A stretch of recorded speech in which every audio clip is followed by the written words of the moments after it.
you suck. You did the same for all of them. He's like, oh, you're amazing. So I was like, oh yeah, it's pretty good. And he's like, oh, it sucks. Right. And then people say it's a scam. It's like, it's not a scam. 15% of 35K. It's not really worth you guys doing all that for him, right? So it's not consistent. He wants businesses that go like this. Dude, this is what he pays per lead. That's his lead cost. That's his lead cost.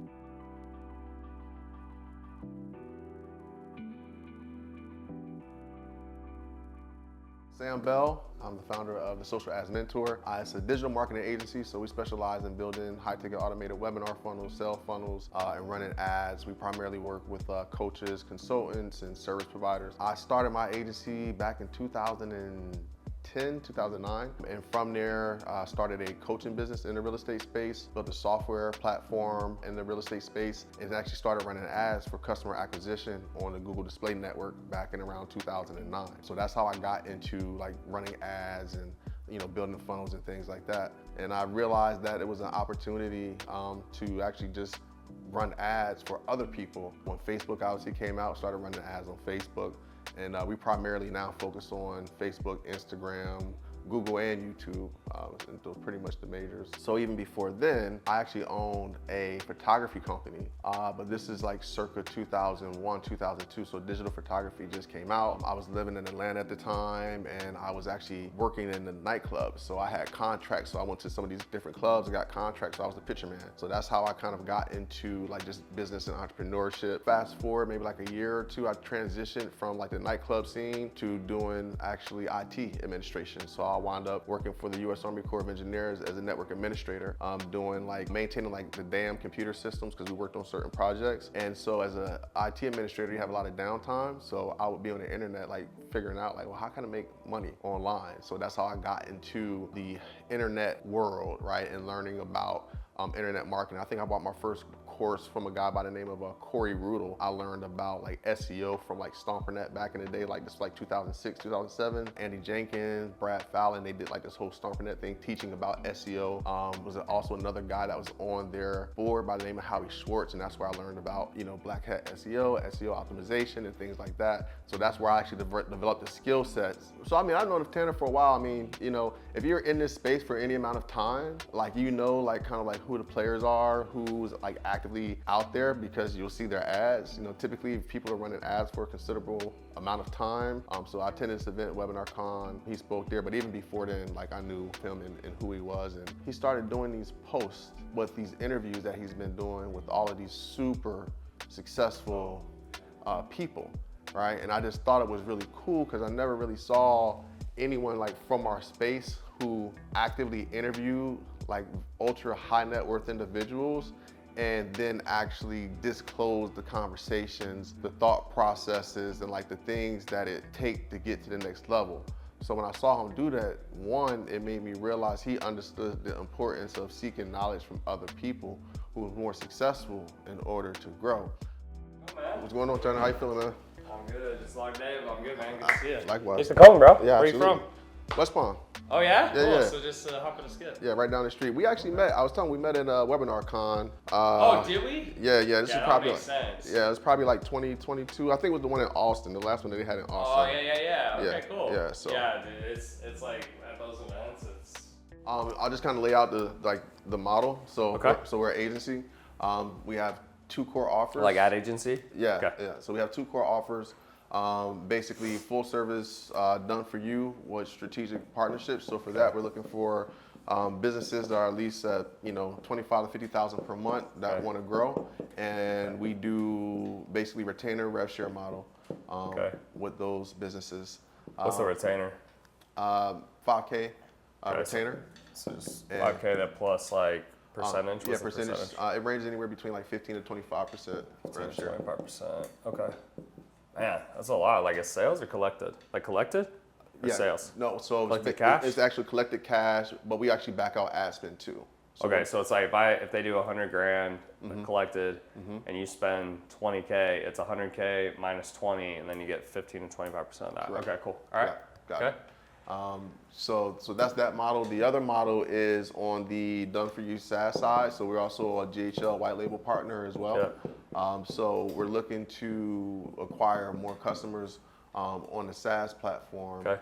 And we also have a done for you with that, but it's not full service. It's basically like we'll do unlimited funnels, emails, copies, but they actually manage and run everything, but it's built on our platform. Right, but you guys build it. But when you say unlimited funnels and emails, what does that mean? So basically mean like they'll pay like a $14.97 per month, and that obviously covers the software, but then they can also submit requests for us to build out any like custom funnel that they want on GHL. Oh wow, it's $14.97 a month. Wow, that's a lot, bro.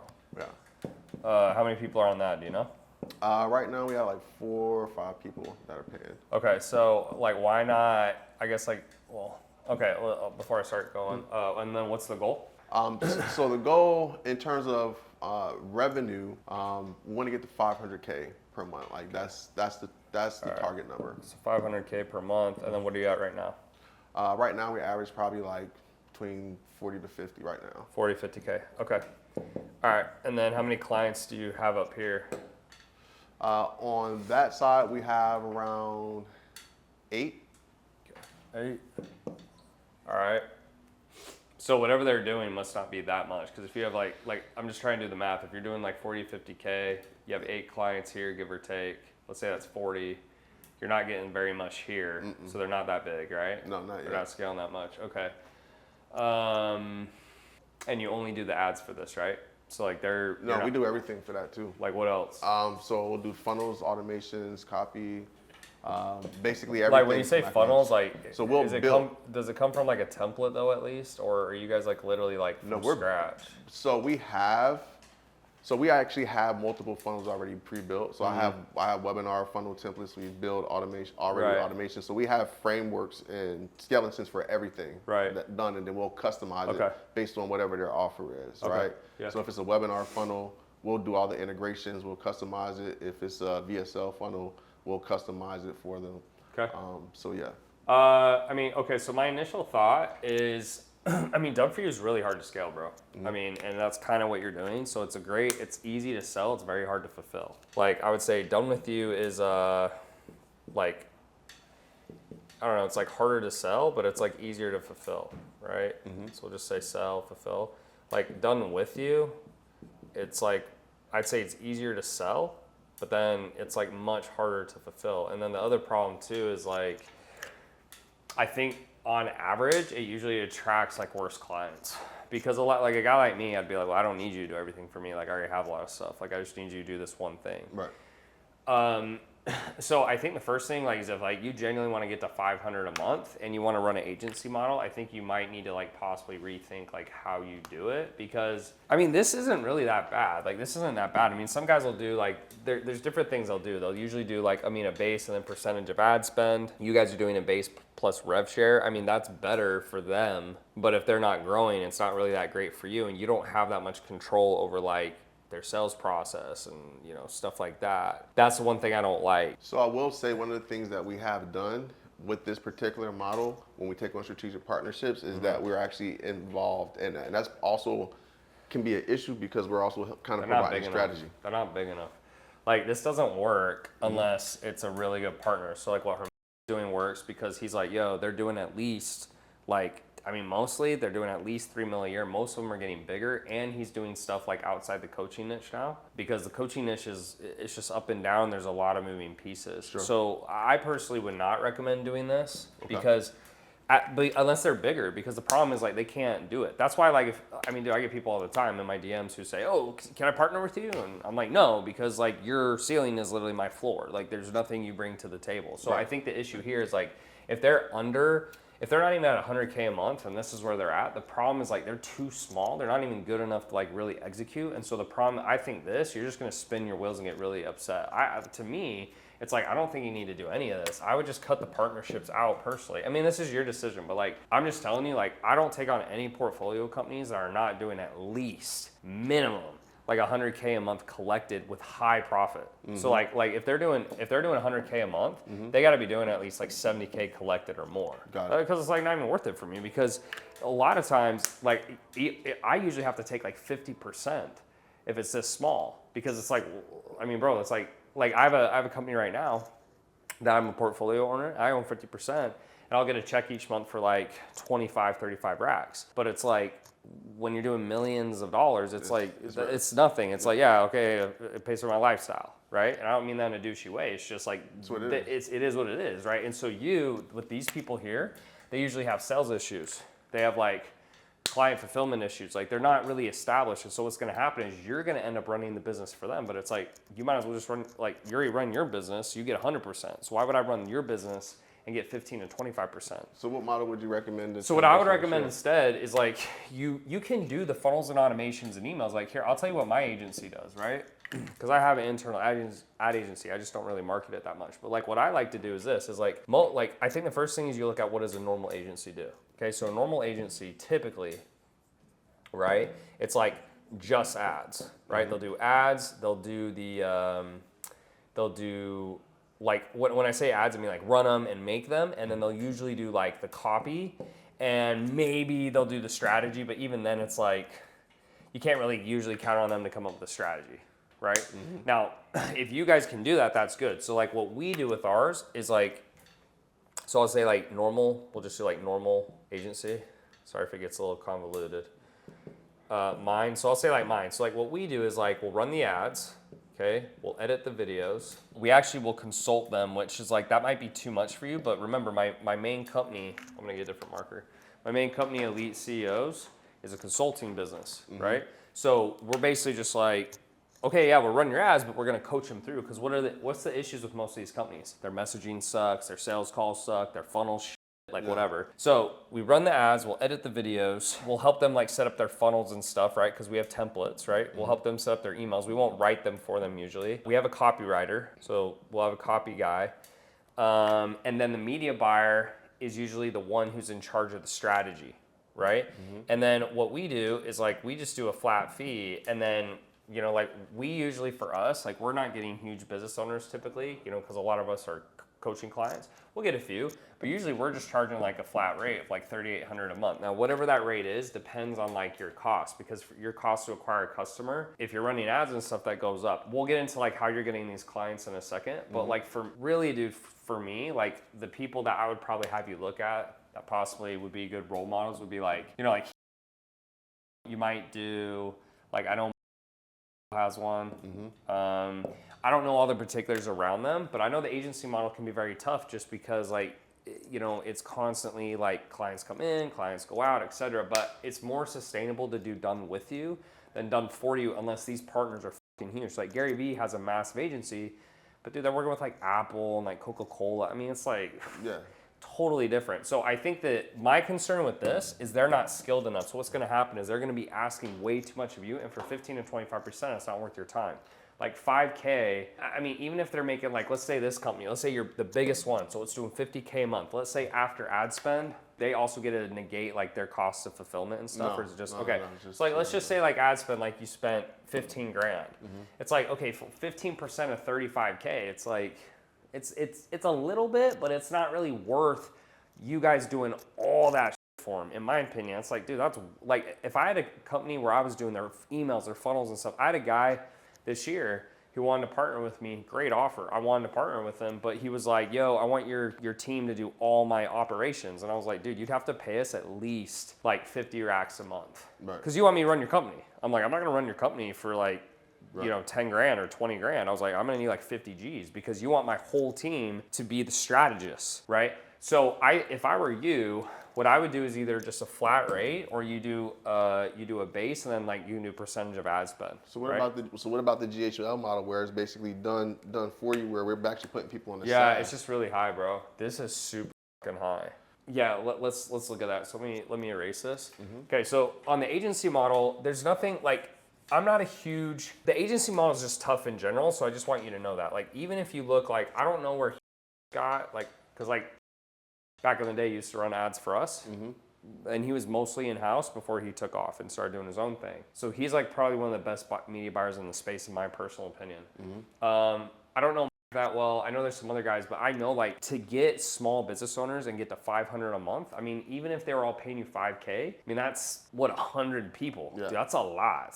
and then like everyone's got different funnels and offers unless you're doing the same things. So like going back to this first is like I would do that agency model. And then the other thing is if you really want to scale is like I pick one type of client, okay? Because like the one thing I usually see that helps is either like even like they do like mostly e-com. Right. Like I'd either do e-com or like real estate or like something that's like turnkey because it's like it's the same business in a different location or like gyms, like that, because coaching is actually really hard because they have different funnels and VSLs and stuff like that, right? So that's where I leave this for now. I would stop doing the partnerships and you would just tell them like you can help, but I think like you doing everything for them for percentage, it's a waste of time. So like what I would do is have like, you have automations, you have emails, you have funnels, your media buyers or your funnel builders can go in and make tweaks, but it's like pretty much the same templates, Sure. right? That's all I do there. Now this is really high price, okay? Now something I learned from all the interviews I had was from the billionaires, there's really 3 things they had, okay? So it was always high ticket, okay? These are self-made billionaires, no VC. So high ticket is like, that's pretty much high ticket. Okay, so that's good. The other thing was that they usually had info marketing background, which you have, okay, and like I have. And then the last thing, typically, it was that it was easy to know fulfillment, okay? So here's the concern I have with this. It's a really fucking high price point. So it's like, one, it's gonna make some of them think about it because it's a pretty high price. And then you're doing stuff like that. You're doing funnels, you're doing automations, you're doing emails. I'm not necessarily against it, but this isn't gonna be like an easy sell. Like you're gonna have to get on the phone, you're gonna have to talk to people, and it takes a lot of time. So let me give you an example. A lot of guys who like tech, the reason they like tech, let's take Hyros, right? I can get on a call and sell Hyros because it's a 30-day money back guarantee. And once it's set up, we don't have to do. So it's infinitely scalable. The thing that you're gonna have here, dude, is like, think about it. If you're doing $1,500 and then you get a couple clients or like they're asking for a million things, like I don't think you have enough margin to like be doing all the shit they're gonna want. Maybe you do, maybe you don't. The other issue is like, it's not high ticket enough. So it's like, you're in kind of a space. Like if this was Hyros, it's great because you're like, look, we don't have to do any fulfillment. So all we have to do is acquire customers and then they'll never cancel because they need the tracking. They don't really need this, or they could get it another way is what I'm saying. So it's like, I'm not saying this is a bad deal, but it's like, could they cancel? And I'd be like, yeah, why would they cancel? It's like, oh, they don't need it. They could get it somewhere else. That's not a great way to scale. So if I were you, what we do, and I don't want you to on everything, but I just want to give you perspective. That's what I'm hearing. Like what we do is we're doing like right now, we're doing like, I think we're doing 90,000 a month and we just do 97. And so what we've done, and I mean, we also get a ton of consulting clients, right? But like what happens is they come in and then we have the same thing where it's white labeled, but what we do is we just make it specifically for like coaches, right? And then we have, my team is kind of like the support team and they do group calls and stuff like that. But like, it's way more manageable because for this, they're like, well, they can't cancel. Well, why not? I mean, some people do, but really it's like, this is the replacement of ClickFunnels or like Kajabi, right? And so that makes more sense. But this, it's like, yo, we gotta like look at this budget. Like maybe this makes sense, maybe it doesn't. Sure. And I don't like your margins as they go up. Because the thing is, when you're going from like, you said you're doing what, 50K a month? So when you go to 50K and then you go to 500K, what you're not seeing right now is all. Yeah, dude, the margins just go like, cause like when I started my business, dude, I think I was doing 100K a month and I took home like 85 racks. And it's like, as your business scales, you have to literally usually like triple your business to take home an extra like 100K. Right? So like if my business did an extra mil, I would take home an extra 300 grand. Like probably, maybe a little more, but usually it's like, unless you're getting tons of upsells and upgrades. Like, it depends what you want to do. I'll say this, like, I think there's easier ways to get to $500,000 a month. That's why you see a lot of like coaching consulting, because it's done with you, so it's easier to scale. Because like once the client comes in, we're like, hey, do this, do this, do this. Here's the templates, but like you have to do it, right? So it's more scalable versus like you're doing all the stuff. The key to everything you think about is this. So like even as you see me move into like other arenas and do other things, the reason I'm not going to keep building consulting companies is because they don't hit this metric, and that's the fucking problem. And like, yeah, because like if you see all the big companies, Quest Nutrition, it's a fucking protein bar. Like it's easy. Hyros, you set it up, you're done. There was another one that was Bite. It was an Invisalign thing. Put the brace on, done. Weed Maps. It's a Yelp for weed. It's like, hey, where do I get my weed at? Like, so that's the thing I don't like about this, is because yes, it works now, but then it's like sales guys got to get on. You got to pitch it. You might have people like crazy, and it's like it's kind of high ticket, but it's kind of not. And then it's like I think you'll start running into margin issues. So if you want to stick with the agency route, what I've seen work the best is either you go really fucking high ticket, like you get big boys, right? Like Gary V, and it's like that's a whole different model. It's like cold email, cold calls, like all that shit. And it's like it's just longer sales cycles. Or if you're gonna go after more of like, let's say I'd say smaller business owners, which is like kind of what Elite CEOs has done. You're gonna have to run ads and you're gonna have to go more of this model, but I would stick with like one niche. And the only reason, or easy niches, which is like, the reason is because it's easier for the media buyer because like you use the same stuff for every single person. Yeah. Even though it's turnkey. Yeah. Versus like, I'll tell you the issue in our agency right now, the biggest issue we have is that all of our clients, we have all kinds of different high ticket clients. The reason it works is because we're not out spending ad money on cold traffic, but what happens is they come in, it's like, I'm a fitness coach, I'm a business coach, and like we have to redo all these funnels, so it makes it way harder to scale. So we do it because it helps us make more money. Sure. Because we have clients who want to upgrade and they want their ads run and shit like that. But at the end of the day, if I was only doing an agency like you, I would pick the easiest type of clients and then I'd only go after those clients because one, it gives you specificity. So it's like, hey, we specifically have expertise in this area and it's easier to scale. And like there's easier clients to get results for. A lot of brick and mortars, like ad agencies will help brick and mortars because it's easy. It's like you're running appointments into like let me walk you through this, and you probably know this stuff. The biggest issue with online business is it has a lot of great lifestyle factors, but it's hard skill-wise, meaning that, so if I take like 30% closing rate, right? That's the industry standard. If you ran ads to a brick and mortar, just by doing brick and mortar, the closing rate goes up to 90% because it's in person, right? So if you were in my office right now, way easier for me to close you than if like I'm on the telephone. Yeah. So I don't know if that's helpful. Like I know I kind of ripped it apart, but like realistically, if you want to like 50K, you don't feel strained right now. So you're probably like, oh, this is fine. Like it's working, I mean, we've scaled up. I mean, we've had, 6-figure months, but it hasn't been consistent. Yeah. Right. So you got to streamline it. So like the key to scaling, bro, like I'm telling you, every billionaire I talk to, even people sold for hundreds of millions, same model. And like, even if like, I'm good friends with him, super smart, whatever. Like if you look at, it was the same. I mean, all they really did is they're like, all right, you're a gym. We're going to change your price. We're going to funnel people in through with ads. And they just sold a higher price and it worked, right? It's because it had a lot of components like higher close rates. These gyms don't know how to run ads. They were already business owners, so they're already a little more established. So I think if you want to go the agency route, it's better to niche down, whether it's like chiropractors or roofing or solar or whatever, because your agency just is like turnkey.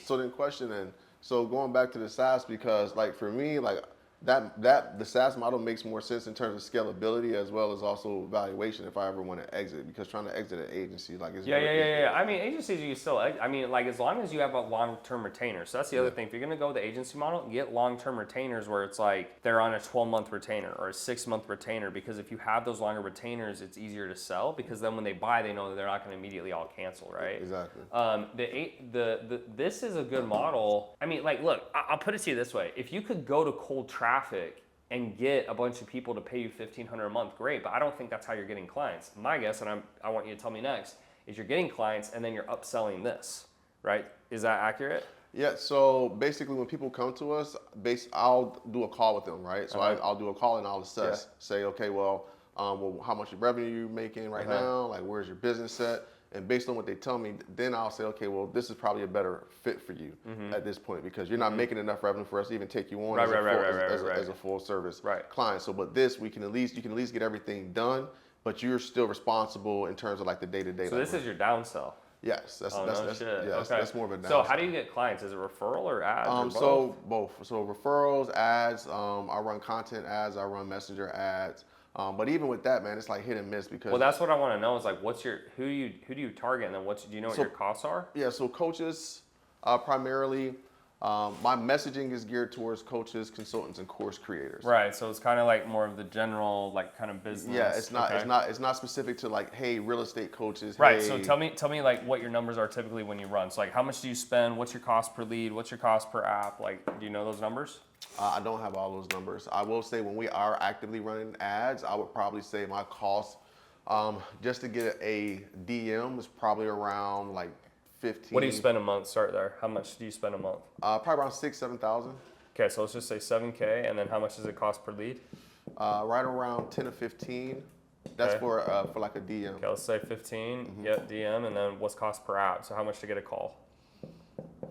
I don't necessarily send them to an app. It's just basically a conversation. I would probably say out of that. But you get them on a call at some point, right? Yeah. So I how would much you have probably to say spend around to get a call? around 200, 250. Okay, so let's say 250, and then cost per sale. Like, if you spend $7,000 in a month, how many sales do you make? Honestly, probably like 4. Okay, so you make 4 sales, and what do they pay usually? Is it 5? They're either going to come in at 5K or they're going to come in to 1497. I would say. Okay, so give me like how many come in? I would say I would say maybe 1 out of the 4, so maybe like 20%. So out of that, we might get 1 5K partner. Most of them might come in at. Yeah, so that's an issue. You see what I'm saying? Like, you already Yeah. have no margin. So basically, like, you have to, like, this type of business right now, you have to do all the sales calls, all the messaging. You can't hire any help. It's already run. I mean, you already have issues. Right. Like, my personal opinion is like the coaching space is just getting crazy saturated. And so when you're going after everyone, because my journey was like, I had the fitness company, multi-7-figure fitness company, started helping trainers because they started asking for help. Then I started helping everyone. It's getting super saturated, like crazy saturated. And I'll be honest, like, I think part of what's helped me is I've just been around a minute now. Like, I've gotten a lot of awards, a lot of clout. So like, it's helped me, but it's getting crazy saturated. So if I were you, like, this doesn't work, right?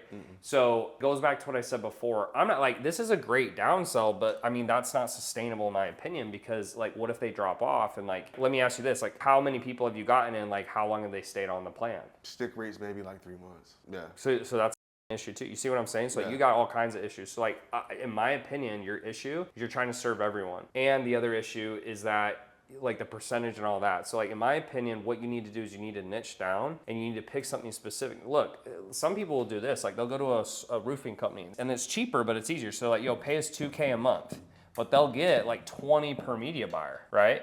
So, but why can the media buyer do it? Because it's easy. It's like lead forms into the office or something, and you can use the same promotions, the same promos. That's what did.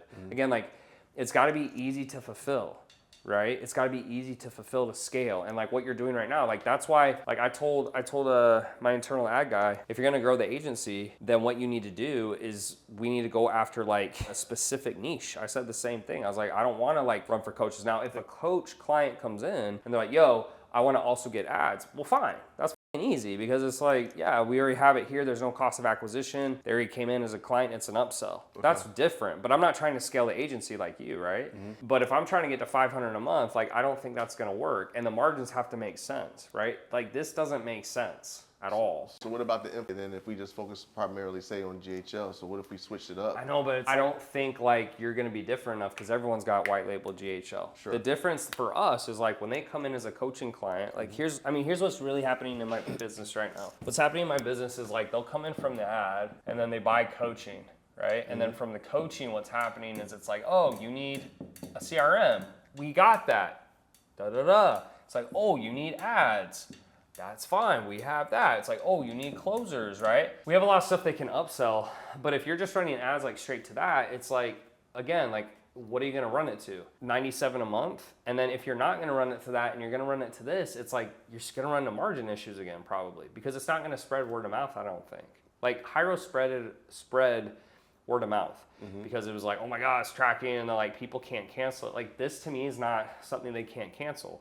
It's like, yeah, it's helpful, but it's like, yeah, like, I don't know, we don't think we need it anymore. You even said yourself it's a 3-month stick rate. So realistically, it just depends what you want to do. I mean, I can walk you through different scenarios, but like, if you want to, I think the more scalable thing to start, or what makes the most sense to me, is like, if you really want to go with the Go High Level, is like, you make the Go High Level part of the CRM that they can use or something, and that's just part of the package when they come in as an ad client. Because like, if you were going to go to roofing, they probably don't have stuff, and if you had GHL just for the roofers, Right. That's what we've done. So like, we're doing like 90K a month, and we don't even have to promote it. Like, we're just like, hey, like, this is what you use, here's our and it's, you know, it's like super profitable for us. But we're not like going out to cold traffic really. And when we do go to cold traffic, we can't spend very much. It's not very scalable, and everyone's doing it too. And that's the other thing. So like, the only differentiation for us is like, they're our clients, so they trust us. And then we're like, hey, it's specifically for coaches or whatever. So it just depends on like, if you want to completely shift your business or if you want to go the same route. Like, my opinion would be this, is like, if I were you and I wanted to scale this, is like, you pick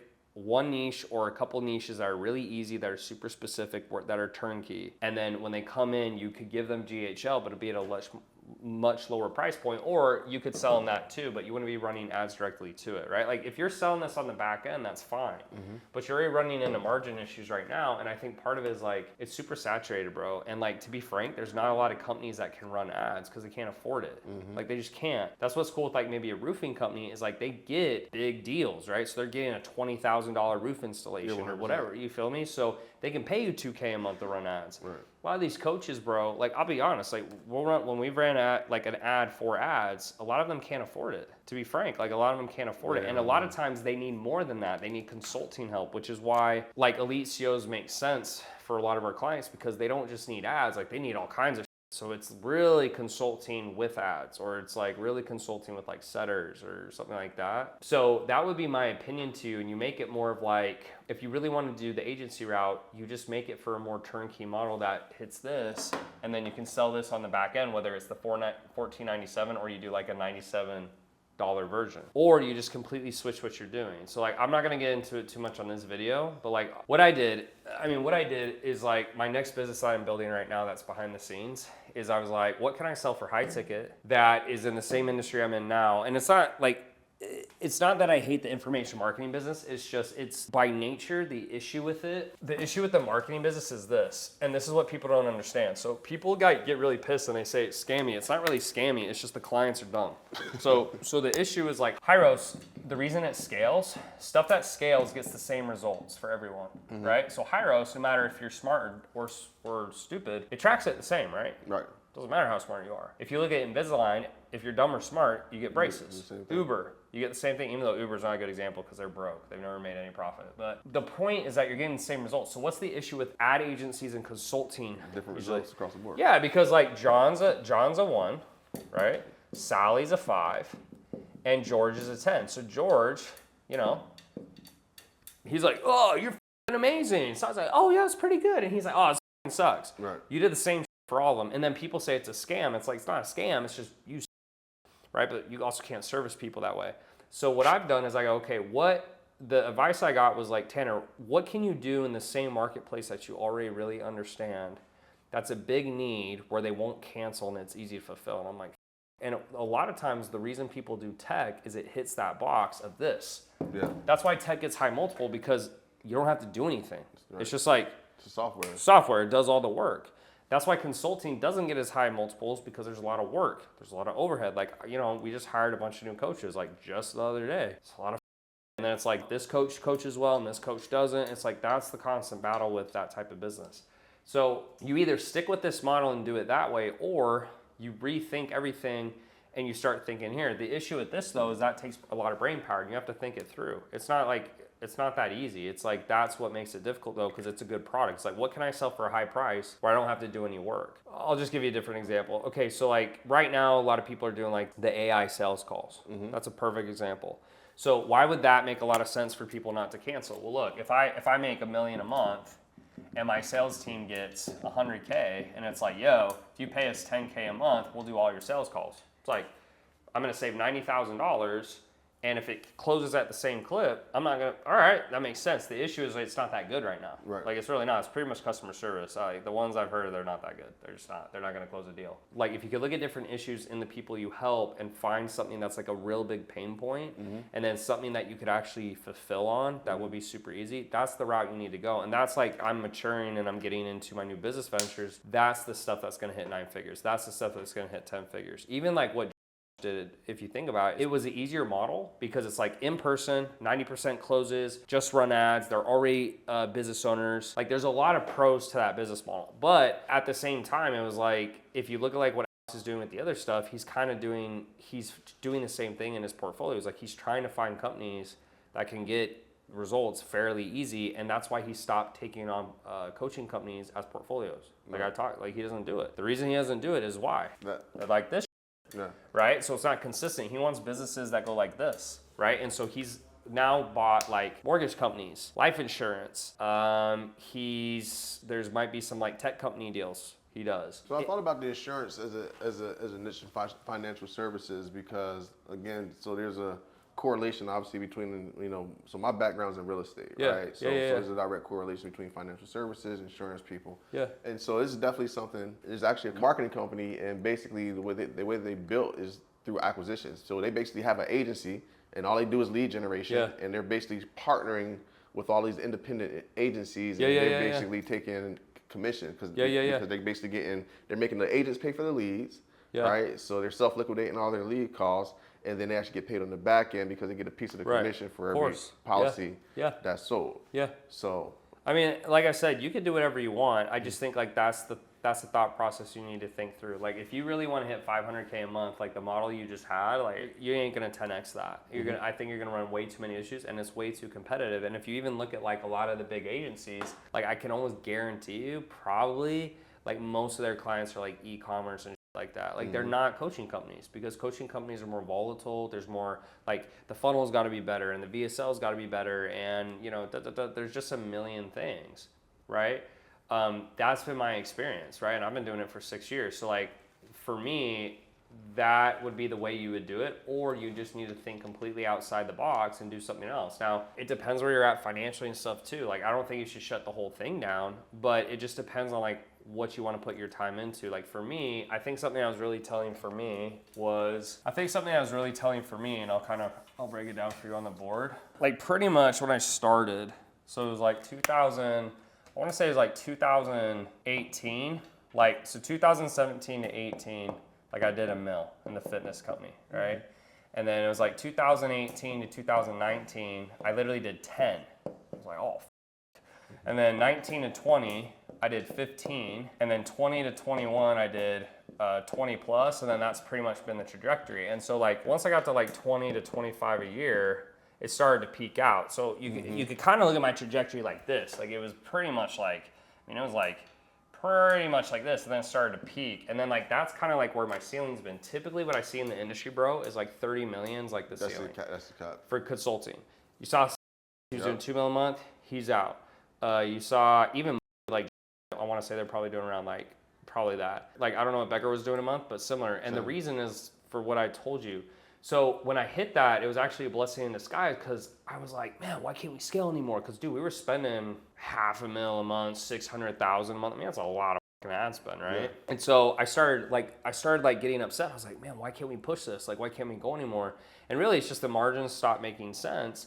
But I also realized like what I'm telling you now. So now like my effort and my time is, yes, I still have elite COs because it cash flows, but really like my next idea is going to hit those 3 boxes. And if that takes off and blows up, then I'm just going to put my full effort behind that, because that has better multiples, higher equity, stuff like that. That's like how I'm going to get to 9 or 10 figures. The consulting is great cash flow. So I think what you need to decide on is you go, there's a couple options. So here's my idea, and that's why 500K is my number.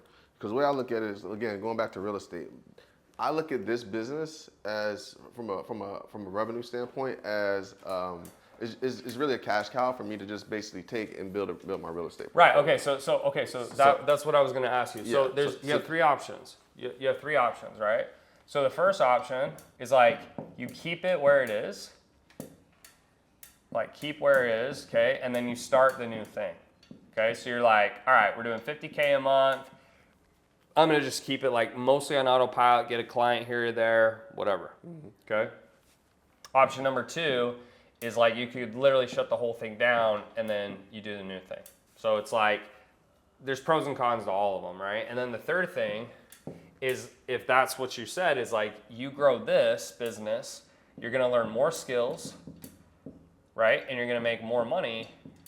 And then you leverage that cash into, so like you take that cash and then you leverage that into the new venture. So like where I'm at right now is I'm in number 1. Like, so I was like, yeah, I'm going to keep it where it is. Now, if it grows, cool, but I'm not. You're not trying to press. Like, it's no point, because like what happens is like when you get to like $2 million a month, pretty much, even like I'm friends with, I talk to stuff. It's just like, it just starts getting so hard to push past that because of all the stuff I mentioned: cost of acquisition, client results, re-signs, whatever. And so at the end of the day, I'm like, even like I have to push another 200% in effort to get 10% more results. And it's like, I don't want that anymore, because it doesn't make sense, and you can't scale because you just run. But that's somewhere else. Right. So that, like, I'm in this phase now. So I'm like, look, I'm going to keep it where it is. I'm going to keep it running, right? I thought about doing this. I almost did this. I almost shut the whole thing down, but I was like, that doesn't make sense because as I build the new thing, it needs cash, right? And on top of that, some of the people, like, let's say I did shut it down for whatever reason, some of those people I want to pull over to my new thing. So it's like, if I cut everyone, then guess what? I got to go build a whole new team. And it's like, I was like, I don't think that's wise, right?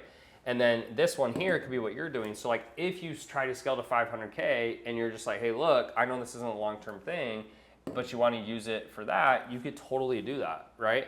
But I just want to make sure like you kind of understood where that thought process was coming for sure. from. I'm definitely not, I'm not of the mindset like I'm gonna build this thing to a $20 million. Like that's not the goal. Yeah. My whole goal is like throw off enough cash flow and revenue where I can just build my real estate portfolio. Yeah, so I would go back, to like what I said is like, if you want to do this, and I'm happy to look more at your numbers, like any other questions you have, but I think what you need to do, like in order, is like you niche down. So you figure out which niche you think will be the easiest to scale, right? Mm-hmm. And then from there, if you want to sell on the back end, the GHL, you can do that, right? But that's not what you lead with on the front. So you push people to sales calls, and then you either have this as part of your service, because that's what ClickFunnels does. Like ClickFunnels does it all the time. They're like, oh, hey, buy this program. And then like underneath they sell ClickFunnels. That's how Russell built that whole model. And the reason it works is because when Russell tries to sell a $97 offer on the front end, they don't make a lot of money. So he either has to upsell on the back end, or they start here at the upsell and they downsell here. You understand? Mm-hmm. So that's what I would do if I were you. And I'm only saying that partially because of experience from running my own agency. And it's like, dude, it's just like a lot of the people who come in to have you run ads, they're not usually the highest quality clients that I've seen. Like usually the people who need ads run, they're like seeking you out, right? They're referrals or there's something like that. So I just think like it'd be easier to go after non-coaching clients like roofing, solar, chiros, doctors, plastic surgery. I mean, like just stuff where it's like, yo, they make $5K a freaking, breast augmentation, and like they'll throw you 2-3 racks a month, and it'll be easier for you to fulfill so you can focus on the real estate. That would be my recommendation. Or you just completely rethink the model and you do more like done with you, right? And it could be like, I don't know, it could be consulting, it could be something else. But I think like your head's in the right place where what I've seen from the info marketing space and the billionaires I spoke to, the info marketing space is great to learn how to run a business because you have to hire, you have to train, you have to do marketing, ads, sales, everything. Right. Most of the kids I've seen, like let's say that go to is it right? Mm-hmm. Like they have great ideas, but they don't know how to run a business. Yeah. Right? For lack of a better word, just like complete. So the skills you're learning right now are super valuable to maybe go into the next thing. But I think like based on what you said, if this is your goal and you're just trying to scale it so you can dump the cash, I don't think going after like coaches and consultants will be the right move, because even right now you're only at $7K a month ad spend and you're already running into margin issues. Mm-hmm. So for you to get to 500K, let's say best case, you're gonna have to spend at least 150, 200 G's. So it's like you're nowhere near that number. Right? And it's just getting more competitive every day. Like, I'll be honest with you, like a lot of our programs now with the size of team I have, we're selling 16K, 25K, 50K. Like, we got to sell super high ticket because it's like, it's just a lot of employees and staff and like that. So like, it just depends what direction you want to go with your life. But for me, I don't want to put any more time into trying to scale my coaching company, because it's like, one, I already scaled it to as big as it can get, and every time I try to go higher, it just like breaks or something. And it used to piss me off. I'm like, oh, I'm not good enough. It's like, dude, that's this business, right? It's a bigger opportunity. So like Warren Buffett says, it's like, it's not how hard you row, it's in what direction you're rowing, or what boat you're in, what vehicle you're in. Right. So anyways, I don't know what other questions you have. We can go into more details and stuff, but I think the way you're thinking about it is like, just long story short, going after coaching clients for like ads, man, that is going to be a nightmare, because you're going to get all kinds of different clients and you don't want that. In fact, sometimes I like regret doing elite COs, because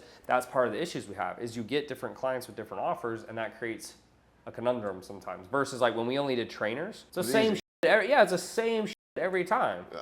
So I just need to make a decision essentially if I want to just kind of like stay on that path, or if I do want to pivot to like a specific niche. Yeah, I mean, like, I would just say, like, if you don't niche down, I don't think you hit that. Like, dude, I'll be straight. I don't know what numbers they say, but I don't even think, like, I don't even think they've hit that. I think got to, like, 300, and he had some big guys. Like, he had, like, at one point, this was years ago, but he had, like 10 or 15 a month. He had some guys like that. Yeah. But, bro, it's like, our expectations are like, we're easy clients, Yeah. and we have huge, but we're also just easy clients. Like, what do they have to really sales do? Process. Y'all actually know how to close. Yeah, what do they? Yeah, so it's like, I'll make any ad agency look good. I think what you're doing, you're going to get a lot of rookies, a lot of beginners. You know, the other option is you can, like, the other cool thing about if you go like roofing or something is you can do a lot of cold emails and cold calls, and you can, and if you know you can get them results, like what we do to get like ad clients with like cold emails, we're like, yo, look, we'll run your ads for free for 30 days. And you only pay at the end if you're happy. And it's like, why do we do that? Because it's so easy to fulfill on that client, that specific client. Like, let's say we do gyms, right? It's so easy to fulfill that we're like, we only will bring on clients that we know we'll get results for anyways. Versus like when you bring on these coaches, it's like, well, do you have a funnel? No. Do you have this? No. It's like, bro, they want you to run their company and it's not going to work. And you're going to run, like, this number, like if you were like, hey, I just want to get to 100.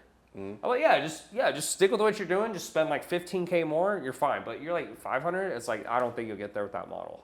Okay. Hopefully that's somewhat helpful. Yeah, I mean, it is what it is, and that makes sense because, like, you know, I've been in the agency. I mean, you can ask some agency guys. Like, I'd be curious. Like, yeah, I mean, like, I would just be like, hey, bro, do you mind if I just ask you, like percentage wise, what's the most of your clients' niche? And like, my bet is most of them are like e-com, especially. Like, I don't think they have tons of coaching clients because think of it too, like how many coaching clients can actually spend a lot of cash? Not a lot. And there's been some people in the course space too, like in different niches that we've actually have had. That would be easier. Like courses would be easier because it's like they buy it and it's done. But like the coaching. Yeah.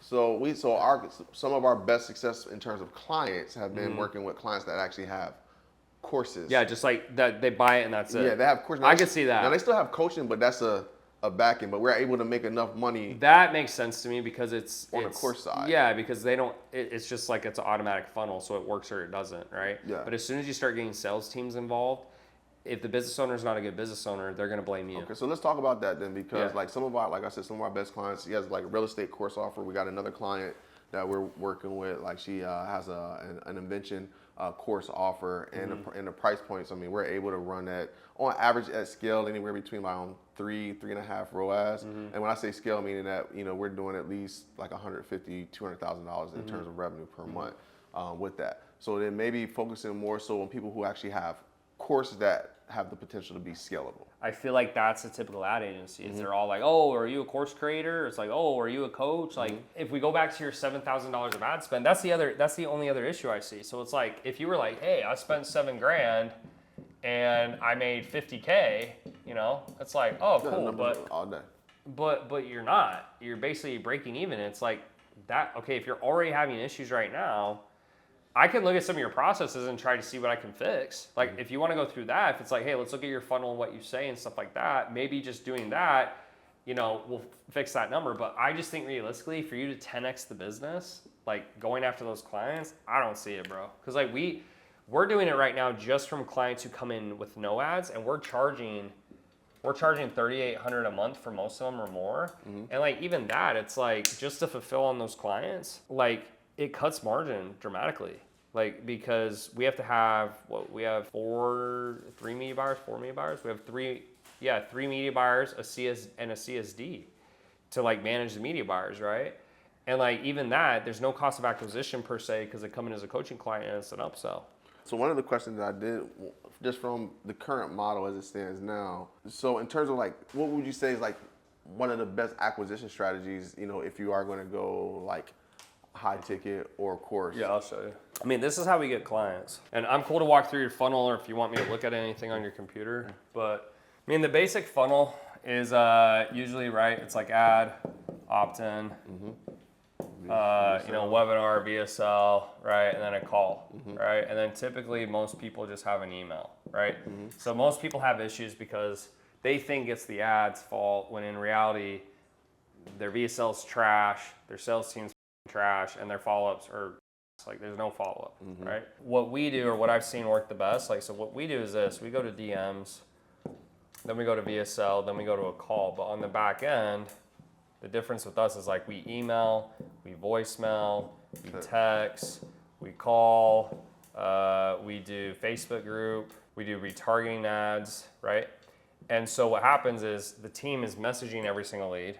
We're emailing every lead, we're voicemail every lead, we text every lead, we call every lead, we push everyone in the Facebook group, and we're retargeting. So when you say add the DM, so meaning that you just basically say, yeah, like IG Messenger. Okay, so and we're like, dude, I mean, I have a team of, I don't know, a lot of, and that's their full-time gig, right? Is like, because I can't be talking to you right now, and so we got to do that. The only other way I've seen work well is you take this same strategy, but you move it up here. So realistically, what's the reason most of the funnels don't work? It's their follow-up. Like the video doesn't matter, to be frank. It's the follow-up, right? And especially with like higher level leads, like they kind of know the drill, right? They know what's happening. So like most of the clients I talk to are like people who are sales prospects and like with my company, like the issue is like they don't understand that. So they're like, yeah, like I just want to scale and I don't want to have to do anything. And it's like, you ain't going to hit those numbers, right? So even like you doing 500 a month, you'd really have to dial that in. The concern I have is like when you're running ads on Facebook for agency clients, for an agency to really, for someone to really be able to afford you as an agency, they got to be making at least probably like 20 grand a month. Right. There's not a lot of those people, bro. There's very few. In fact, like I was mentioning. What do you think the numbers are, man? That's surprising. Like, no, dude, there's not. Because think about it, like, so his main thing is the setters and closers, right? Dude, this is what he pays per lead. That's his lead cost. That's his lead cost. just the opt-in. Yeah, but what's his price point? It's like this. It's like 18K plus. Sure. So it's fine. You feel me? So it's like, but with you can't do that. You're gonna charge 5K. So that's why I don't like the niche, because if you're gonna go get those people, you can get them. But this just goes to show there's not that many people. I mean, it's relative, right? But there's not that many people who are doing 20 grand plus a month. They're just not. So what's easier to do? It's like, okay, well, if I go to like a brick and mortar and it's like plastic surgery where it's like, there's a big need for that too. Like coaching is just like, some people like it, some don't. It's got a scammy connotation. But it's like everyone wants to go get like a nose job or a boob job, you know? So it's like if you can find clinics and you just go to the clinic, you're like, yo, we'll run your ads for free and then you only pay if we get you X amount of clients. And you know, like by them just going in the office, they're gonna get clients. And you come up with a promo that works. So it's like, come get your nose job done, get one free for your mom, whatever. I mean, end of the day. Just to get them in the door. Yeah, you get them in the door and then like once they're in the door, it's over, right? It's not that hard to close. So that's an easy promise you know you can fulfill. And then you might be charging between, 2 to 5K a month. And also when you niche down, it's like you could go do cold email. You could cold call people and you're like, hey, like there's a million things you could do that would make it easier than going after coaching clients. I just think coaching clients, there's not enough of them that make enough money and your cost of acquisition will be too high. And I know just because like we've tested it, like we don't test crazy amounts, but it's like we don't get a lot of people who come through just for ads. Most of the time what happens is we'll get someone who hits our ad and they come through here, and then what will happen, like our coaching, and then if they need ads, like we'll push them to a different call, right? Or if they need setters, we'll push them to a different call, but we're not running that on the front end. We're just not. Okay. Because it's just like there's not enough people. There's way more of our coaching clients who come in who are like, I don't make, I'm brand new, or like I make 10K a month. They're not ready to pay for ads, but they can pay for coaching. So that's kind of the other issue with the agency model for coaches is there's not a lot of people who are making the kind of money that you need. So like even with Cole, why do they pay him? They're paying for setters and closers, right? And so you can charge a lot more. Like there's just, hopefully that makes sense, but there's just a lot of stuff I think logistically that like doesn't make sense for that model. So even on the SaaS acquisition model, because basically you're not actually running a SaaS acquisition model, you're really running a coaching acquisition model, and you're selling on the back end, everything. So that's the thing, because like when they come in, so look, like I'll show you. Are you doing any SLOs? Not really, man. Yeah, I mean we got one right now that we ran that's like a $4 whatever, but at the end of the day, it's like nah. And I think also you just have to have a really good coaching staff. Like is working for another company and he told me that they have 12 coaches. They did 1.5 million in upgrades last month. Nice. It's like fuck, you do 1.5 million in upgrades, it'll be good. Yeah. So here's the ad. Okay, they'll come in. We go DM. We do all the stuff here. I'm not going to rewrite it. VSL, call. Okay, so remember, they can book this way, or they can book this way, or like all these ways, right? So then they get to the call. Typically our program is 16K, okay, for 4 months. Now, we also have a 25K upsell, and we have a 48K upsell for a year. So that's 12 months, that's 6 months, okay? It's higher level clients, right? In conjunction, they can get setters or closers. Again, but a lot of this you see on the back end, it's like you can sell whatever the you want on the back end. It's just what brings in the front end. So what's the easiest to bring them in on? Coaching. Why? It's broader, right? It's better cost of acquisition. Then we sell our GHL right here for 97. And remember, you know, we're getting per month. I mean, we get a lot of new clients, bro. I mean, every single month. So it's just the more clients we get, the more that goes up, because what do they want? Hey, we're coaching them. Hey, use this, use that, and then they use our stuff. So you think it makes more sense than on the front end, as opposed to leading with agency and services, maybe lead with some sort of done with you coaching type of offer? I mean, yeah, like if you want to stay in the niche you're in and you don't want to move, then yeah, it's going to have to be probably realistically, bro, it's going to have to be some type of like coaching with, like you could be like, hey, we'll run your ads for you, but we're also going to coach and consult you, right? Because like, it just, to me, it's not strong enough. It's not because they don't have the money. So like if you get a beginner and he's like, you know, let's say he's making between 0 to 10K, you can do stuff, but it's like, can you really run ads with that? No, he needs to offer help. So like that's kind of what I'm getting at with you. So if you wanted to do that, but just also understand there's a lot of competition. So it just comes down like what's easier for you. Like there's no easy way around it. Either you're gonna have to kind of like pivot a little bit, which is going to be some work, or you just completely switch industries, which would be some work as well. And when I say industries, like you do a completely different business model, right? And that's like what I wrote down here earlier. Part of what I considered was like, okay, I'm going to take, which makes a lot of money, and shut it down, and then just do the new thing. Which like I went against, but I mean, because the more you make, the harder it gets. It's like, you know, but that's your other option, is you could just be like, yo, I'm going to cut the whole agency and just start something else that makes more sense of that model. And like out of all the interviews I had, I'm telling you, like that's what I saw. It wasn't, there was, and it was nothing even like, I was like, well, how did you come up with the idea and this and that? They're like, yeah, like, I mean, I just saw the opportunity and it was like, I thought it would work. And then when I wrote all the notes and I looked at all the similarities, what did I see? I was like, all the guys who hit a billion, internet marketing background, check. I was like, okay, I got that. Because I understand how to sell a product and stuff, which is important. Number 2 is it was high ticket. And then number 3, the most important, was it's easy to fulfill. And so the one thing with like coaching consulting, it doesn't hit that. I know you spoke about your number, but yeah, your option, in my opinion, is you either stick with the agency and you find a better avatar, okay? Or you can do the coaching part, right? Where it's like more coaching consulting, but it's super fucking red ocean right now. I mean, crazy red ocean right now, bro. Or you just completely go in a different sector. So it's whatever you think's the easiest. And I think if your goal is like just get cash, then whatever you think's gonna get you the cash the fastest. I can't tell you because I don't know like what would be easiest for you, right? No. But that's the pros and the cons, you know. And if I'm cool to look at any of your funnels, or if you want me to like walk through anything or your follow-up processes. Cause like, yeah, maybe like part of the reason you're spending $7,000, you're only making 7 is like your follow-up sucks, or like what you're saying on the call. So I can go through the skills section if you want, but I just also think like, I'm just telling you from my experience, like that's a big number, and I don't think you're gonna hit it in the coaching space. Okay. Like you hit it with consulting, yeah. But like with the agency, I don't think so. Cause like you won't get, your cost of acquisition will be way too high and there's not enough people. And so your retainers would have to be 15 really grand. High. Really high. And then it's like, if you can get those clients, great, but then you gotta have really seasoned sales reps and stuff like that. Yeah, so I mean, I definitely think I still think there's enough room in the coaching space. It's just a matter of being a little bit more specific, right? So as opposed to trying to compete with everybody else to say, hey, we're going to help you coach, actually maybe niche down, develop more of an avatar, and that, like, look, we serve these type of coaches specifically. Yeah, you can. It's just got to make sense with the cost of acquisition, right? So if I go after a trainer lead is going to cost me $40 probably, compared to like a general lead, which is 20. So it just all comes down to cost of acquisition. The thing I don't like about like small business owners agency models, like dude, $5,000 is just not enough, really. Usually, it's just not enough at scale. So like it'd be okay till you get probably like 100, 150 grand a month, and then it's gonna break. Yeah. You know what I'm saying? Because you're gonna have because you have to hire people, and as you hire people, what happens? Margins dip. And $5,000 is just not a lot, bro. Like it's just not. That's why you see like all the business coaches, they're selling $8,000, 12, 16, 20, back end programs 25, 50K. They have to because like there's no margin.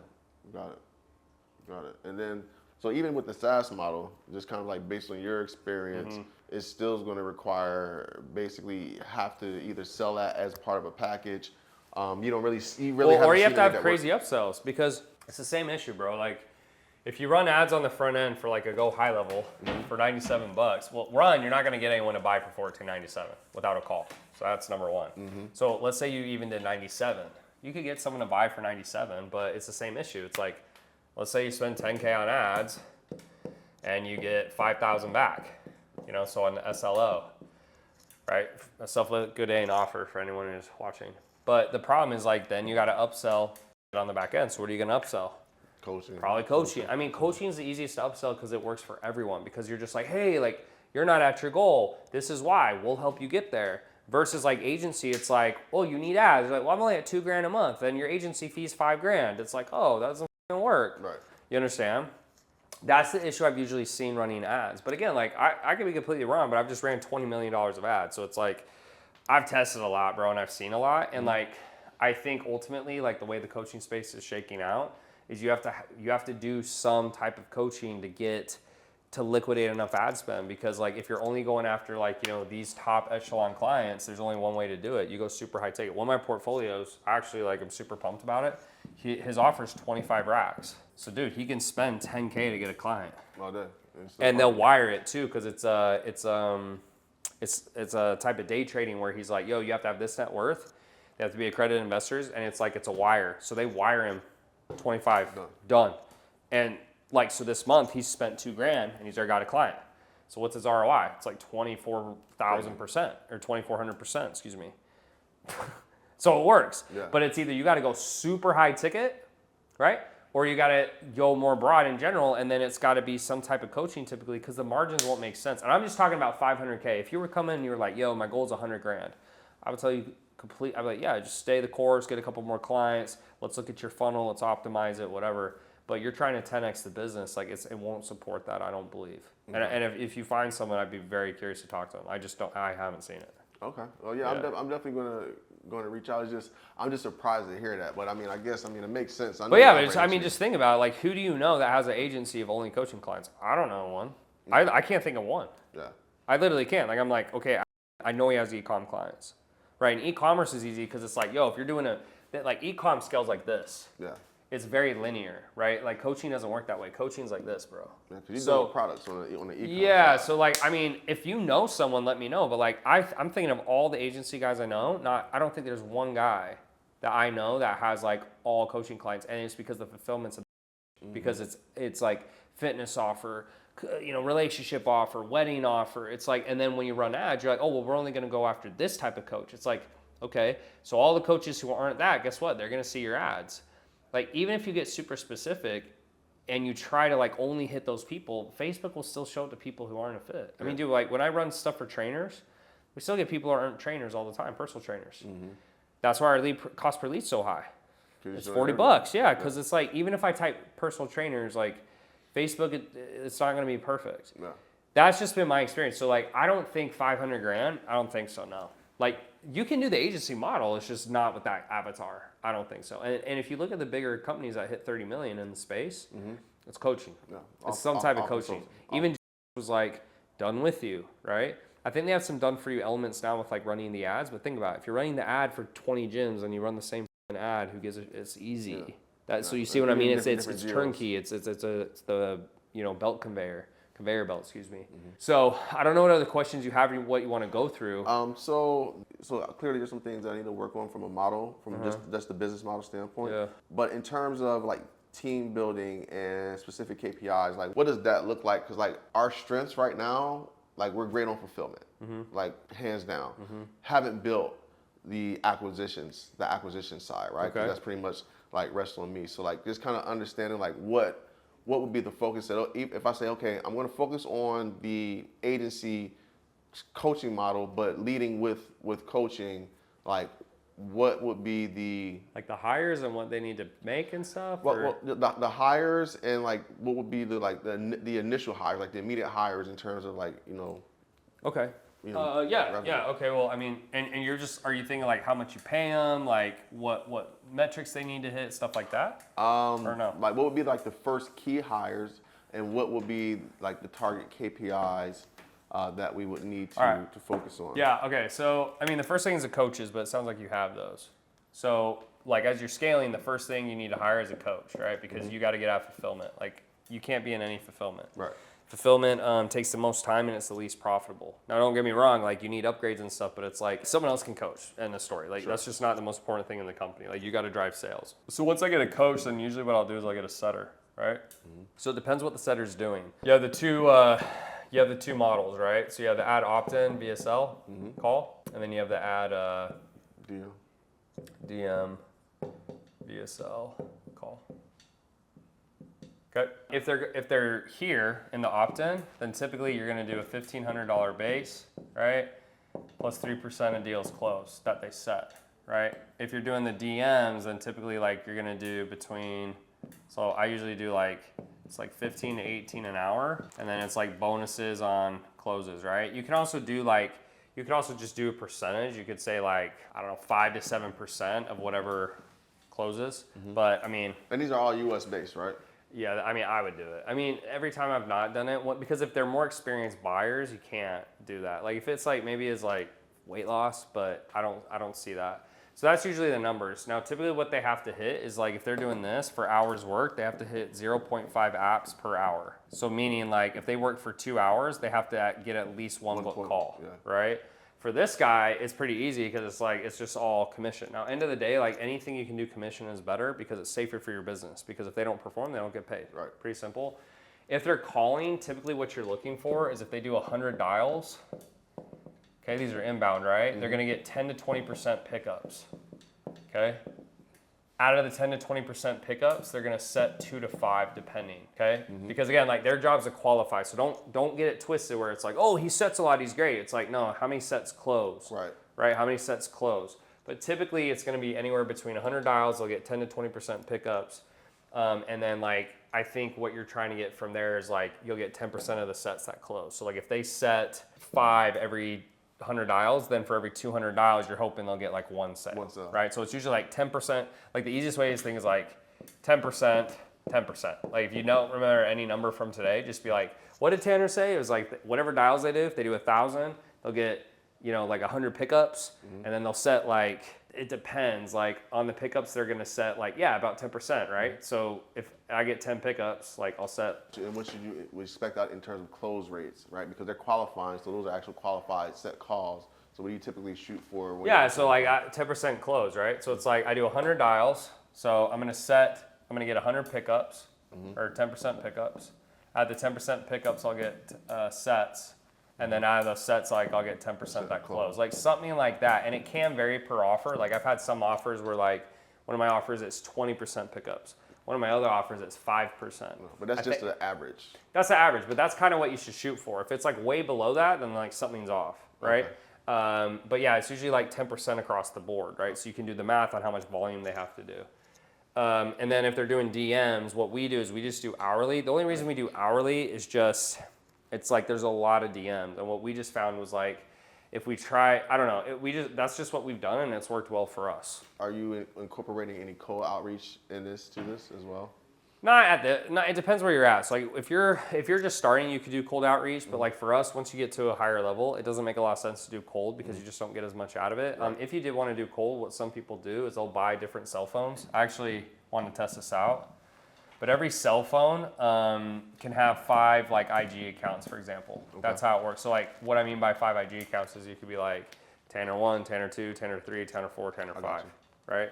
And then what they can do is like if you're doing, let's say 20 per hour, like outreach, then what they do is like they'll have VAs do that and they only pay the VA's commission, right? But like the only company I heard that's done it, one of my buddies told me, they do teeth whitening. So what they do is they like outreach and they sell it for like, I think it's $197, and their company crushes They just crush like that. They do no ads, nothing. They just do cold outreach. And I'm like, that's pretty smart actually. But it's a 197 offer too. So I don't know how well it would work for coaching. Yeah, probably not. It may not work, right? It might be like a lot of effort for not a lot. But what other questions do you have? Does that make sense though? Yeah. Because the next thing is gonna be setters, and then it's gonna be closers. Closers is 10%. If you want me to walk you through like the schedules they have, or like how like I kind of like, here's what their expectations are throughout the day, whatever you want. Yeah, so I was going to ask, like, so what KPIs, exactly, like, what are the KPIs that you use to actually measure team success and growth, and then are you looking for incremental increases in those, close rates to say, like, okay, are you performing or underperforming? Well, okay, so I mean, like which positions though? So you got coaches, you got setter. Well, coaches Well, don't so really like count. Setters, you have setters, and then you have. I mean, closers. it's just set per time and stuff. I mean, setters at 0.5 apps per hour. If they can't hit that, you got to fire them because they're not performing good enough. If they're doing that, then you should be able to hit KPIs and hit numbers. A setter here, like if you're not hitting these, that's a problem. You need to find someone who can hit that. A closer, they got to be closing at least like 30%, right? 30% of all calls or qualified. Yeah. I mean, like, it's either 30% of total calls, or it could be a little higher of like qualified calls, because it depends on how you track that. Like if you're tracking all the calls, probably should be 30% because you have cancels, no-shows, etc. If it's qualified calls, that number should be a little higher, because qualified is going to mean like something different, or like people who show up on your calendar, right? I usually want my sales guys, like, depending on how you coach them and train them, on price drops. And price drop meaning like if they discount the price and stuff, they should be closing at higher clips, like 40 to 50%. Like to grow the company, the biggest metrics you're looking at is usually CAC. Because if your CAC's low, you're good. What happens is as you spend more, the CAC goes up. Sure. So like if they're hitting these metrics, then what you need to do next is then if like, let's say everyone's saying their numbers, like setter 0.5 per hour. Okay.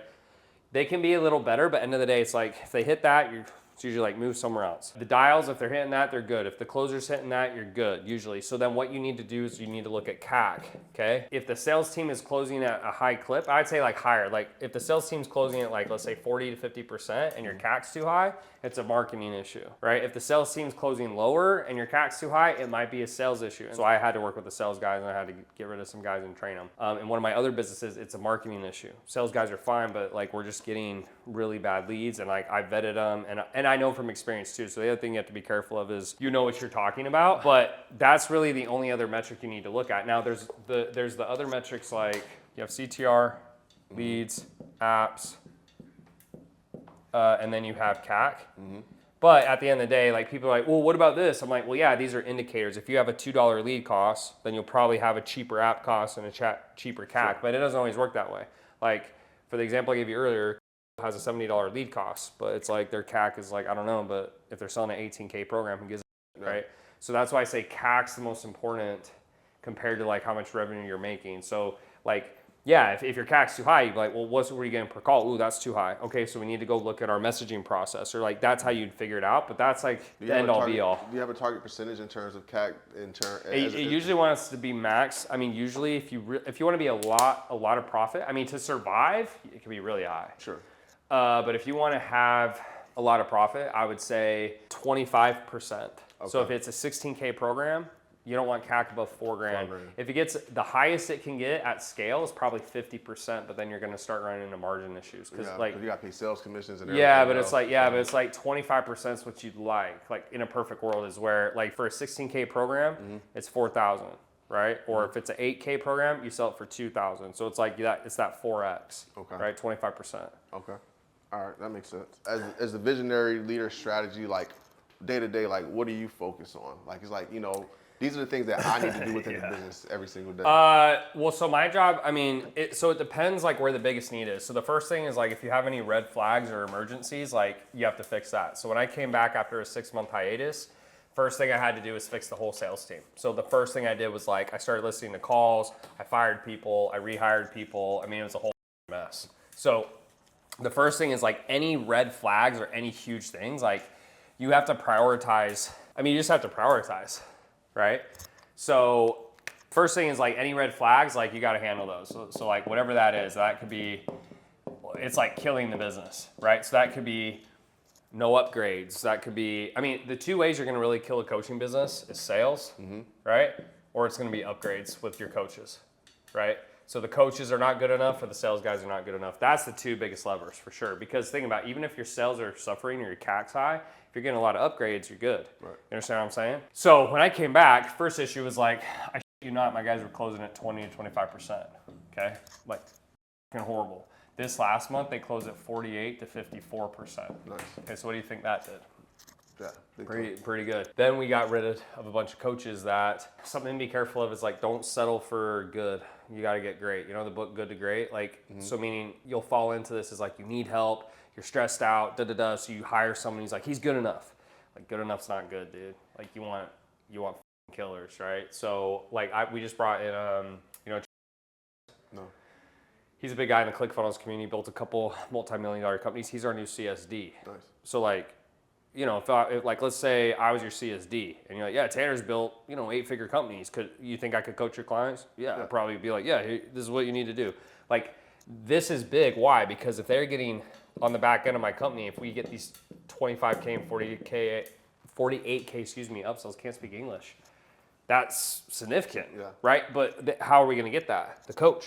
So right? So you build that into your actual coaching process to make sure that they are trying to upgrade. Oh, yeah. So for coaches, 3 things: Trustpilot reviews, TP, videos, and the most important, upgrades. Those are all you track. So if you ever want to know if your coach is good, track that, and you'll know. It's simple. It's like a sales team. Yeah. It's Same simple. thing.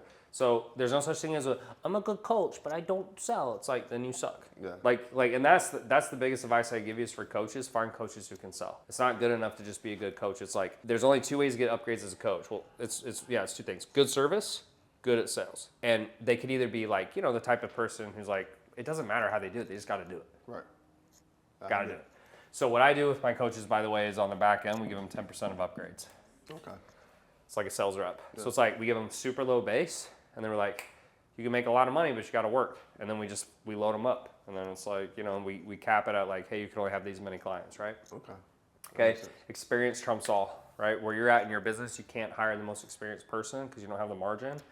But like if it's between paying someone $5,000 who's a beginner and then 10K, like figure out a way to get that guy. Like, because it just makes a massive difference, bro. I can't even tell you how much. So that's the first thing. Second thing is then, it's usually like pushing the company forward, right? So that's usually going to be like, typically it's like marketing. Like, a lot of my time is spent in the marketing. So like new videos, new content, new VSLs, social media posts, whatever right? Like, I'd say like Russell Brunson's like that too. Yeah. Right. So it's really, and like when you get bigger, you can start picking and choosing. So like you could say like, well, I just want to work with the coaches because that's what I like. But really, as a CEO, like the first thing is like, you got to address any red flags. To be frank, who else on my team is going to be able to sell better than me? Probably nobody. Right. So that's why it's my job, right? Or like if there's an issue with the coaches, like, yeah, I could have the CSD do it, but like the big thing is like, I would need to go in and audit and look, because what happens as a business gets bigger is you can't be everywhere at once. And so you'll start turning your back, and then you'll see numbers, and then you go in, you're like, what's going on, right? But after that, I would say it's really the marketing. So it's like you're pushing the ads, you're making new content, you're helping the sales team, like, because at the end of the day, without sales, you die. I mean, that's pretty much all I do. So like, since I've gotten back, if you watch me, my whole day is either reviewing sales calls with the sales team or doing some type of marketing. And then once I get that completely solidified, then what I'm going to do is I'm going to move over to the coaches. And those are the 2 biggest levers, like in my opinion. Like, those are the 2 biggest levers. If you get better coaches and better sales guys, that'll fix a lot of issues in the business. And to be frank, on the coaching side, I always learn new stuff too, because like I just hired and we've never had a coach that like has built a 7-figure company, like as the owner. Right. And dude, it's like night and day difference.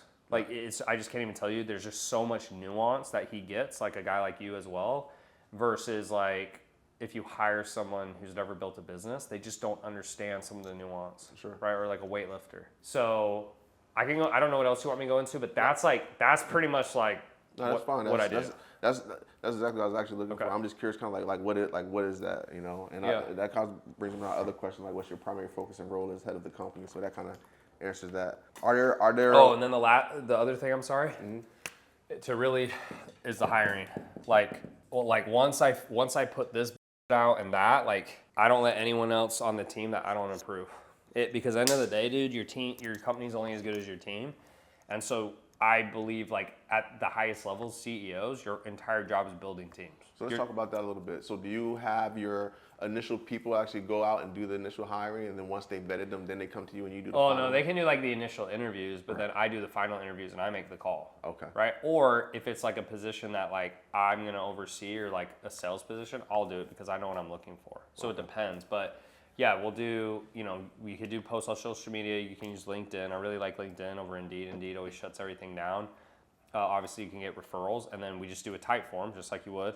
I look through the type form. Dude, I'll get, usually before I make a hire, like we'll get 200, 300, 400, 500 applications. I mean, there's so much shit out there. And you just look for the best. You're like, what's the best hire I could make? And you just don't settle, and you just wait, and you wait, and you wait. Like, that's the best advice I can give you, because every time you hire someone and you have to replace them, I know. it just slows you down, bro. It just slows you down so much. It's a 3-month ramp up. So talking about that, what does your typical onboarding training process look like? Do you have those like built out for each position in depth? Or? We do, but like that's actually part of something I need to fix. Like most of the times, like they'll sign.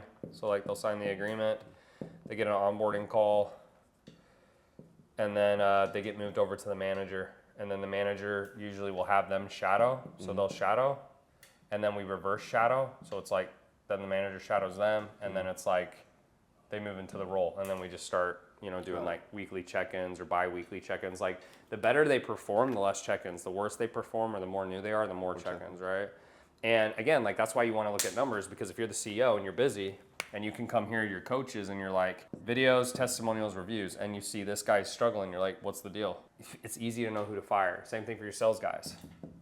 He's struggling. Like at a certain point, you have to decide too. It's like it's easier to take 7s to 10s than 3s to 10. Like you're not going to take a 3 to a 10. And I've spent a lot of time in business, I think, hiring for potential. And like every time I hire for experience, bro, it's just night and day difference. And sometimes you can't afford it, but if you can make it work, where you get a thinker, where you get someone who can come in, and you're like you're head of coaching, and they're like they'll run that, like that just takes a massive load off your shoulders. Yeah. Right. Yeah. Getting to $500K per month. In terms of actually organization and structure, like what would you say? Because one of my things is like I have to have a massive team, but I don't necessarily think that's true. Like if I have the right people, I don't necessarily need like a massive team. Also depending upon the model and what the fulfillment looks like. Yeah, I mean $500K a month, like it depends. Because I have some of my companies intertwined. So how big would you need? I mean, it just depends. Like it depends like how many coaches per client, for example. So what would you say the key internal roles would be, like outside of like the coaches and sales team? Because we know like that's necessary. If you're doing $500,000 a month, you're probably gonna need a COO or someone like, or maybe like a CMO. Like they could do both. You need someone to kind of help with that, I think, because like at that, if you're doing $500,000 a month, you're probably gonna have like 4 sales guys. So like you're gonna have to be the manager or hire someone. Probably will be you. You'll need like you might need like a setter manager, possibly, or again that might be you, which is going to take all your time. That's why you're going to need someone else, because like someone's got to do this. Right. 2 or 3 coaches. So you probably are like, I don't know, media buyers. I don't know how many clients you could handle. That's the other thing. Like if you're going to do the agency, you might have like 8 media buyers. I don't know. So usually for every 4, you need a manager. Okay. Because a manager, they can usually only watch like about 4 people. So the main roles would be like probably a COO or CMO or does both. You're gonna probably need like, not 4 sales guys. You might need like, it's just gonna depend, but you'll need like you probably have like 3 sales guys, maybe 2. Right? And then you're gonna have some setters. And then you're gonna either have to be the manager or make one of them the manager. Something you can do sometimes is like one of the sales guys can do part managing, part calls. Right? And then you're gonna have a bunch of media buyers. You're definitely gonna need a couple managers for that. I bet you'll need at least like 2 managers, if not 3 for the media buyers. Yeah. So we'll just say MB, setter manager, sales manager. So, I mean, that's like the main stuff. You probably also will need a media buyer. Like you would need like a media buyer internal. Sure. So internal. For our internal acquisition side. Yeah, I mean, that's gonna be the most stuff. Like around $300K a month, like I had to hire like a COO because it was too much. Like I was like, they're like, oh, there's a funnel issue, there's a this issue, there's a that issue. I'm like, dude, like I can't be doing this and watching the sales teams, and like, cause you gotta start splitting that off. But you're gonna definitely need some managers. I mean, like realistically, I mean, your team will probably be like, you'd probably need like a team of like, I mean, it's gonna be in the 20 range for sure, probably. Okay. I just don't see how you would do it, because if you're doing that much volume and you're gonna work all the leads the way we talked about, like you're gonna need a couple setters, you're gonna need a couple sales guys. That already puts you at like 5 or 6. You're gonna have, probably 4 to 8 media buyers. Then you gotta have managers. So like you're gonna be in that like 15 to 25 range probably, which is like, yeah, it's not a massive team, but it's still sizable. It's a good sized team, yeah. Yeah. For you personally, daily rituals, habits. Yeah. Well, so I just want to be clear too on like what I think is important. I don't think you have to have any per se. When I was really scaling, bro, like it was like, it's probably not healthy. Like I was just eating like, and I would just, because that was like the only way I could get relief, because it was like, I was so tired all the time and stressed out that like, I just would be like, I don't care. So it depends. So the first thing is like, if you can just get up and start working, and I think you'd be fine. Now, will you feel super good and stuff? Probably not. Yeah. But at the end of the day, the work just needs to get done, right? What I do now, and what's like more sustainable for my life, is like I get up usually 4:30 or 5, like I did today. I'll usually do like a short meditation, 10 minutes or less, sometimes 5. Pray, then I'll go to the gym. Then I come back from the gym. If I get in the cold plunge, I'll do like 5 minutes. It's better if you do it before, but I was like, it's just too early, bro. Like, I'm just like, fuck it. So I'll do that for 5. And then if I do the sauna, I have a sauna in the other room. That's like, I'll do that for 15 to 30 minutes. But usually it's like if I'm in a rush. And then I'll also like start my day. That's the most I would recommend. Like, cause it's, once you factor in the gym and stuff, you're looking at about, 2 to 3 hours, right? But it's a gym, and the gym should take some time. It takes about an hour. I normally knock it out. Yeah. So like that's really all I do. I don't do anything outside that, but I'm also like super into health and fitness, and I like it. I was more into it when I was younger, even more. But it just helps me feel good, and I stay healthy. And I also just think like I've gotten to the point of a business size where it's like, that's why I hire people. It's like, I don't need to not go to the gym take or care like of work. yourself. Yeah, like, you know what I'm saying? Now, when I was in the beginning, dude, I was doing everything. So like, and the thing too is, in the beginning I did everything. So I just was like, I'd rather feel like for a few months and push to 100K, because I knew like to hire people, you gotta have more money. So I was like, I'm just gonna do it as fast as I can. Yeah. So it depends on how you want to do it, but that's really all I do.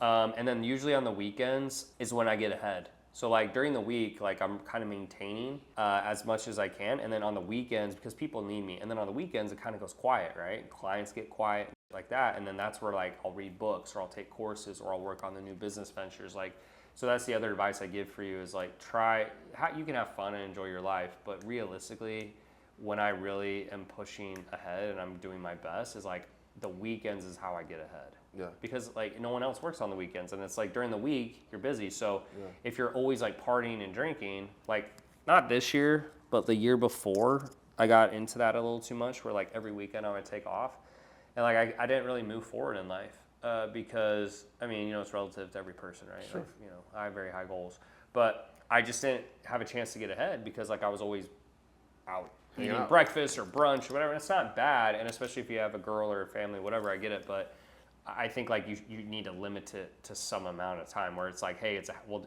our time is like a half day Sunday, or it's like we'll have a date night dinner, and then like, yeah, and you should do that, but I think it's like, it doesn't need to be the whole weekend. Yeah. Right. Yeah. That's at least my opinion. I could be completely wrong. Yeah, that's it, man. I don't do anything like super psycho or crazy, because there's only so much time in the day, and at some point you just got to start doing the work, Yeah. Okay. That's all I got, That's man. it? Yeah. Okay, man. Yeah. Well, dude, hopefully it was helpful. Yeah. I know this is a little bit different because we're kind of like, It's all good, ripping man. the business down a little bit. Basically, Tanner went through, broke down the business. We really talked about the model. I explained to him my goals and what the current business model is. And he just kind of gave me some different perspectives based on what my goals are, that I might need to reshift the model and restructure basically like how it's currently set up in order for me to actually hit those numbers. So, for me, Brown, it's just a matter of making a decision of, what changes that I want to make, to that model. If I want to either niche down or if I want to kind of restructure the offer that I lead with to sustain and support to grow the agency out. So the first thing I'm actually going to restructure one of my front-end acquisition offers. So because I shut all my ads off right now because I'm going to actually come here and kind of get some insights. I am going to stick with the agency model, but I'm going to restructure like what I lead with and lead more so with the coaching consulting and also get a little bit clearer on the messaging, because I think that's going to be the first thing to help us begin to acquire more people and then be able to upsell into some of the other back-end offers. So for the SaaS platform and for things like that. So as opposed to leading with that, put that more of a back end and lead with, hey, we're actually going to help you with your offer, help you with your funnel, and actually help you build all of those things, because a lot of people aren't at that point yet where they necessarily can spend the money for the agency. So we almost kind of got to incubate them to get them to that point. So that's going to require coaching consulting to kind of get them from point A to point B. I think I got mostly all the questions answered. There was definitely some deviation from what I thought kind of initially, but it was actually good though too, because it's good to actually get a different perspective, which is one of the reasons that I came, because Tanner has an agency, has a similar model, so he's actually seen some different perspectives and has his experiences. So it's good to get that insight. If you're getting into this world, I would say definitely take the time to do the research and be clear on what it is you want to do and then choose the right model, right? So obviously in this business, I help people, I serve people, but the end goal is not for me to scale this business to like, $20, $30 million.